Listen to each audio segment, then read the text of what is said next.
Right now, at this very moment, millions of people over 60 are taking their blood pressure medication every single morning, checking their numbers, seeing a perfectly acceptable reading, and slowly doing damage they cannot feel and will not detect until it is far too late. Not because they are careless, not because their doctor is incompetent, because nobody told them that the number they are chasing, the number printed on their prescription, the number their doctor nods at approvingly, was calculated for a body that is 20 years younger than theirs. Let me be direct with you. If you are over 60 and you are managing your blood pressure, there is something happening inside your arteries, inside your brain, and inside your kidneys that your routine checkup is not designed to catch. A specific, documented, and dangerous process that is triggered not by pressure that is too high, but by pressure that has been pushed too low for a body your age. And the terrifying part is that it feels like nothing. It feels like a little morning dizziness. It feels like being slightly foggy before your first coffee. It feels like having to hold the railing on the stairs just for a second. You assumed that was aging. It is not aging. And by the end of this video, you will understand exactly what it is, why it is happening, and what you need to say to your doctor before your next prescription is renewed. I have over 10 years of clinical experience, and the question I am answering today is the one most patients over 60 have never thought to ask. Not what is your blood pressure, but what should your blood pressure actually be for a body your age, with arteries your age, and a brain that depends on adequate pressure to stay sharp. The answer is not 120/80, and I can prove it. There is a concept called the J-curve effect that the medical system rarely has time to explain in a 7-minute appointment. It may be the single most important thing about your cardiovascular health right now. We are going to get there. Stay with me. Every section of this video builds on the last, and the part that will change how you think about this is coming in the middle. Do not skip it. To understand why the number on your prescription may be wrong for your body, you first need to understand where it came from, and the history is more uncomfortable than most people realize. The 120/80 standard was not discovered through studies of older adults. It was built on research conducted largely on middle-aged populations, people in their 40s and 50s, and then handed across age groups as though human biology stays the same between 45 and 72. It does not. The logic behind the standard was sound for the population it was tested on. Lower blood pressure reduces strain on vessel walls. Less strain means fewer heart attacks and fewer strokes. For a 48-year-old with flexible elastic arteries, this holds true. Lower is better. The evidence is clear. But here is the biological reality that standard ignored. After 60, your arteries change, not because you did something wrong, not because of poor diet or lack of exercise alone, but because of age itself. The protein collagen accumulates in vessel walls. Calcium deposits build gradually. The smooth, elastic lining that could expand and contract with every heartbeat at 45 becomes progressively stiffer. Your arteries begin to behave less like a flexible garden hose and more like a rigid pipe. And a rigid pipe requires more pressure to push blood through it, particularly blood flowing upward against gravity, all the way from your heart to the top of your brain. This is not disease. This is documented normal aging physiology. And when medicine applies a blood pressure target designed for elastic, middle-aged vessels to stiffened, older ones, the consequences are real. They are measurable, and in too many cases, they are irreversible. The 2025 Joint Guidelines from the American Heart Association and the American College of Cardiology recommend a target of below 130/80 for most adults. That guideline reflects strong population-level evidence. I am not dismissing it. I use it as my starting point. But there is one word in that guideline that almost nobody reads carefully. The word is most, not all. Most. Because for a significant portion of adults over 60, particularly those who are frail, who have a history of falls, who have documented arterial stiffness, or who feel dizzy or foggy when they stand, pushing to that target creates a new and different problem that the research on younger patients was never designed to detect. I want to tell you about a patient I will call Margaret.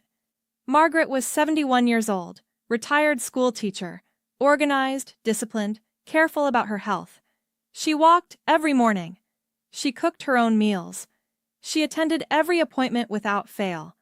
By every standard metric, she was a model patient doing everything right. Her blood pressure had been running around 148/84. Her doctor, following current protocol, added a second antihypertensive medication to bring it down toward the 130 target. 6 weeks later, her reading sat at 118/72. Her doctor was satisfied. The number had improved. The chart looked good. Margaret did not feel good. She came to see me because she could not name what was wrong. She was not sick in a way she could point to, but she was foggy every morning in a way she had never experienced before. She had nearly tripped on her front step twice in 2 weeks. She felt lightheaded the moment she stood up from her armchair. She had quietly stopped her morning walk because she did not trust her own legs on the pavement. 3 doctors had told her this was normal. 3 doctors had looked at her chart, seen a blood pressure reading of 118/72, and said she was doing well. When I measured her blood pressure lying down and then immediately measured it again as she stood, a simple test that takes less than 3 minutes and is performed in a vanishingly small percentage of routine appointments, her systolic pressure dropped 24 points the moment she moved from lying to standing. 24 points. That is called orthostatic hypotension. Her brain was being briefly starved of blood flow every single time she stood up, and nobody had caught it because nobody had looked for it. We adjusted her medications carefully, working with her own doctor, and shifted her target to a range appropriate for her actual biology, not the population average biology of someone 2 decades younger. The fog cleared within 2 weeks. The dizziness stopped. She went back to her morning walk. At her follow-up appointment, she told me something I have not forgotten. She said, "The number on the machine looked better, but I felt like I was disappearing. I just thought that was what getting old felt like." It was not what getting old feels like. It was the wrong target in the wrong body. And she is far from the only patient I have seen in exactly this situation. Now, let me explain the biology behind what happened to Margaret, because this is the part nobody takes time to explain, and this is the part that changes everything. It starts with the J curve. When researchers map cardiovascular risk against blood pressure on a graph, they expect to see a straight line. Higher pressure, higher risk. Lower pressure, lower risk. Clean and simple. But what the data actually shows in older adults is a J shape. Risk falls as blood pressure decreases from dangerously elevated levels. That is expected. But then, below a certain threshold, the curve bends upward again. Risk starts to climb. The graph forms a J. Research published across multiple large studies confirms this pattern. One analysis found that cardiovascular mortality risk associated with low diastolic blood pressure was concentrated specifically in elderly patients over 60. Below 70 mm of mercury in diastolic pressure, risk rose meaningfully. The mechanism has been identified and replicated. During diastole, the resting phase between heartbeats, the coronary arteries, which supply blood to the heart muscle itself, receive most of their perfusion. Push diastolic pressure too low, and the heart muscle begins to underperfuse during its own resting phase. Not enough to cause a heart attack today. Enough to accumulate damage quietly over months and years. And this is where arterial stiffness becomes the critical piece that most blood pressure conversations entirely miss. When your arteries are elastic, as they are in younger adults, they act as a buffer. The aorta expands to absorb the surge of blood pushed out by each heartbeat, then recoils to maintain steady pressure between beats. That recoil, that elastic return, is what sustains your diastolic pressure. In stiffened, older arteries, that recoil weakens. The aorta no longer springs back the way it once did. Systolic pressure rises because the rigid walls cannot absorb the surge. Diastolic pressure drops because there is less elastic return to sustain the pressure between beats. The result is a widening gap between the top and bottom number, called pulse pressure, and it is one of the most reliable indicators of vascular aging that exists. Here is why this matters urgently for people taking blood pressure medication after 60. Most antihypertensive medications work by reducing systolic pressure, the top number. That is what they are designed to do. But in an already stiffened arterial system with naturally declining diastolic pressure, aggressive medication can push the bottom number into a range where coronary perfusion is compromised, where brain blood flow on standing becomes insufficient, and where the kidneys, which require adequate pressure to filter 200 L of blood daily, begin losing function quietly and without symptoms. A study from a large tertiary hypertension clinic found that diastolic blood pressure below 80 was associated with a 33% increased risk of cardiovascular outcomes, including ischemic heart disease and heart failure in treated hypertensive patients. Not a small signal, not a marginal finding. A 33% increase in risk in patients whose charts showed well-controlled blood pressure. The brain is equally vulnerable. Research published in multiple neuroscience and cardiology journals has established a direct, documented association between arterial stiffness, reduced cerebral blood flow, and cognitive decline. When stiffened arteries fail to deliver adequate, consistent blood flow to the brain's small vessels, white matter begins to deteriorate. Executive function slips, processing speed slows, memory becomes unreliable. And because it happens gradually over years, most people, and most doctors, attribute it entirely to aging. It is not entirely aging. A significant portion of what we call cognitive aging in people over 60 is vascular in origin, and a significant portion of that vascular damage is driven by blood pressure that has been pushed below the threshold that a stiffened, older cardiovascular system can safely tolerate. This is the part in the middle I promised you. This is the piece that changes how you should think about every blood pressure reading you take from this point forward. Before I give you the real numbers and the 3 questions you need to take to your doctor, I want to ask you something directly. When your doctor measures your blood pressure, do they take it lying down and then again standing? Yes or no? Leave your answer in the comments below, right now. Because in my clinical experience, the overwhelming majority of patients over 60 have never had that 2-position test performed at a single appointment. And your answer will shape exactly what I cover next in this series. I read every comment. Tell me. So, what blood pressure should you actually be aiming for after 60? Here is the honest answer that the best physicians give, and it is the one I give my own patients. It depends on who you are specifically. But that is not a non-answer. It depends on clearly identifiable factors, and once you understand them, you can have an informed conversation with your doctor instead of simply accepting a printed target. For most active, independent adults aged 60 to 75, no significant falls history, no documented frailty, no dizziness on standing. The AHA-ACC 2025 target of below 130/80 is supported by strong evidence. The SPRINT trial, the STEP trial, and multiple large meta-analyses confirm that reaching this target reduces stroke, heart attack, and cardiovascular death in this group. If this is you, that target protects you. Full stop. For adults over 75, or for any adult over 60 who experiences dizziness or lightheadedness on standing, who has had a fall in the past year, who has documented frailty, or who has noticed memory or cognitive changes, the picture becomes significantly more nuanced. The European Society of Hypertension guidelines, which apply age-stratified targets, recommend a systolic range of 130 to 139 for adults aged 65 to 79 and permit a range of 140 to 150 for those over 80 or for frail individuals. That higher range is not a concession to inadequate treatment. It is biology-appropriate medicine that accounts for what a stiffened arterial system actually needs to function safely.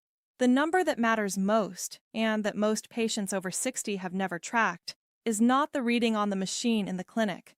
It is the difference between your lying down reading and your standing reading. A drop of more than 20 points in systolic pressure upon standing is the clinical definition of orthostatic hypotension. It affects between 10 and 30% of older adults. Research involving over 49,000 individuals confirmed it carries a 73% higher risk of falls. And a fall in a person over 60 is not a minor inconvenience. Hip fractures in this age group are associated with a 5-fold increase in one-year mortality. These are not rare statistics. These are the daily consequences of a blood pressure target that was applied without accounting for what happens the moment the patient stands up. Here is what I want you to write down before this video ends. 3 questions. Bring them to your next appointment. Read them from your phone if that is what it takes. Question 1. Can you measure my blood pressure lying down and then standing to check for orthostatic hypotension? That test takes 3 minutes. It detects the problem that no sitting-only reading will ever reveal. Question 2. Given my specific age, my arterial health, and my symptoms, what blood pressure range is right for my individual body, not just the population average? This question signals that you understand the nuance. It invites individualized medicine. Any physician worth their qualification will welcome it. Question 3. Could any of my current medications be contributing to dizziness, lightheadedness, or cognitive fog? Orthostatic hypotension in older adults is frequently caused or worsened by medication. Diuretics, beta blockers, calcium channel blockers, AC inhibitors, and some antidepressants all carry this risk, especially when combined. Your full medication list deserves a review with someone who looks at everything together, not each drug in isolation. 3 questions, 1 appointment, the potential to change the quality of your care for years. Margaret came back 4 months after we adjusted her treatment. She had not fallen. The dizziness on standing was gone. She was walking every morning again, 45 minutes, the same route she had walked for years, and the cognitive fog she had quietly accepted as the price of getting older had lifted completely. Her blood pressure was reading around 138/76, not 118. Not the number her doctor had originally, but the right number. The number at which her particular body, her 71-year-old arteries, her aging but still functioning cardiovascular system, could deliver adequate blood to her brain, her kidneys, and her heart muscle without triggering a crisis every time she stood up from a chair. She said something I find myself returning to whenever I see a patient in a similar situation. She said, "I spent 2 months feeling like I was disappearing, and I thought that was just what getting older was supposed to feel like." I need you to hear that sentence clearly because too many people over 60 are living a quieter, diminished version of their life. Less sharp, less steady, less certain on their feet, and attributing every bit of it to age. Some of it is age, but a meaningful, measurable, and reversible portion of it is the wrong blood pressure target running in the wrong body without anyone stopping to ask the right questions. You are not supposed to feel foggy. You are not supposed to hold the railing on your own stairs every morning. You are not supposed to hesitate before standing up. These are not the inevitable taxes of living past 60. They are signals, and now you know what they may be signaling. Let me bring everything together before you go, because I want you leaving this video with complete clarity. The real truth about blood pressure after 60 is this. The 120/80 standard was built on research conducted in middle-aged adults. It is a reasonable population-level starting point, but it is not automatically right for everybody over 60. After 60, normal arterial stiffening changes what your cardiovascular system needs. Arteries that can no longer recoil elastically between heartbeats produce lower diastolic pressure naturally. Aggressive medication that pushes this lower still can deprive your coronary arteries, your brain, and your kidneys of the perfusion they require to function. The J-curve effect is real and documented. Below a certain diastolic threshold, particularly in older adults with existing coronary disease or arterial stiffness, cardiovascular risk does not keep falling. It rises again.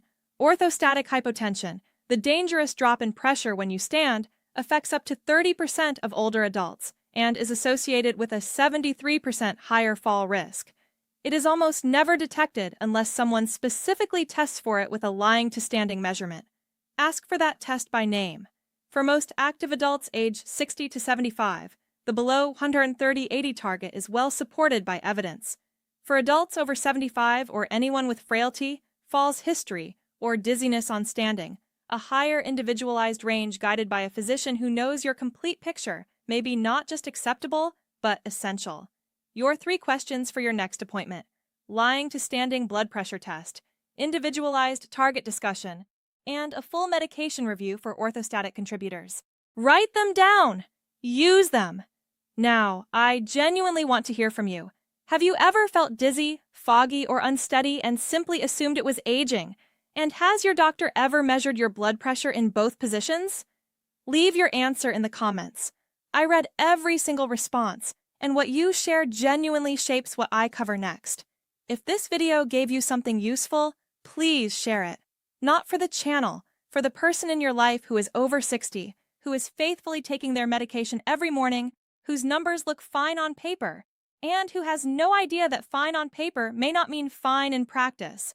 That share could matter more than you know. Subscribe for more honest conversations about health after 60. Next time, we are going to cover the 5 blood pressure medications most commonly prescribed to older adults, and the specific cardiac and cognitive side effects that almost nobody is warned about at prescription time. You will want to hear that before your next medication review. One final thing. Everything I have shared today is based on current published research and my clinical experience. Your situation is specific to you. Your medications, your history, your physiology are individual. Do not adjust or stop any medication based on what you heard in this video. Bring these questions to your own physician. That conversation, informed, direct, and without being rushed, is exactly where good medicine begins. Stay informed, stay empowered, and take exceptional care of the body that has carried you every single day of your life. I will see you in the next one.